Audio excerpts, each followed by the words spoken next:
கோவையில் அவசரமாக ஒட்டப்படும் பிஜேபி கட்சியின் போஸ்டர்கள். இயற்கை வேளாண்மை மாநாட்டுக்காக பாரத பிரதமர் மோடி அவர்கள் கோவை இன்று வருகை புரிய இருக்கிறார். தென்னிந்திய இயற்கை வேளாண்மை கூட்டமைப்பு சார்பில் நடத்துகின்ற 19 to 21 நடக்கின்ற மாநாட்டில் கலந்து கொள்கிறார்.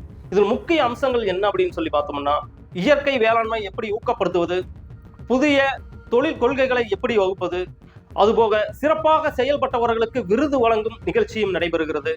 இது வெறும் இயற்கை விவசாயிகளின் மாநாடு மட்டுமாக நம்மளுக்கு தெரியல.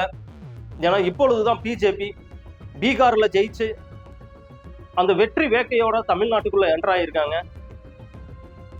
இது தமிழ்நாட்டுக்கு விடும் எச்சரிக்கையாக கூட இருக்கலாம். அந்த எச்சரிக்கை எந்த தைரியத்தில் இருக்கும் அப்படிங்கிறது மற்ற கட்சிகளுக்கு நல்லா தெரியும் சார். இந்த சார் எப்படி சார் மூலியமா சார் ஆக போறார் அப்படிங்கிற சொல்லி நம்ம பார்க்கணும்.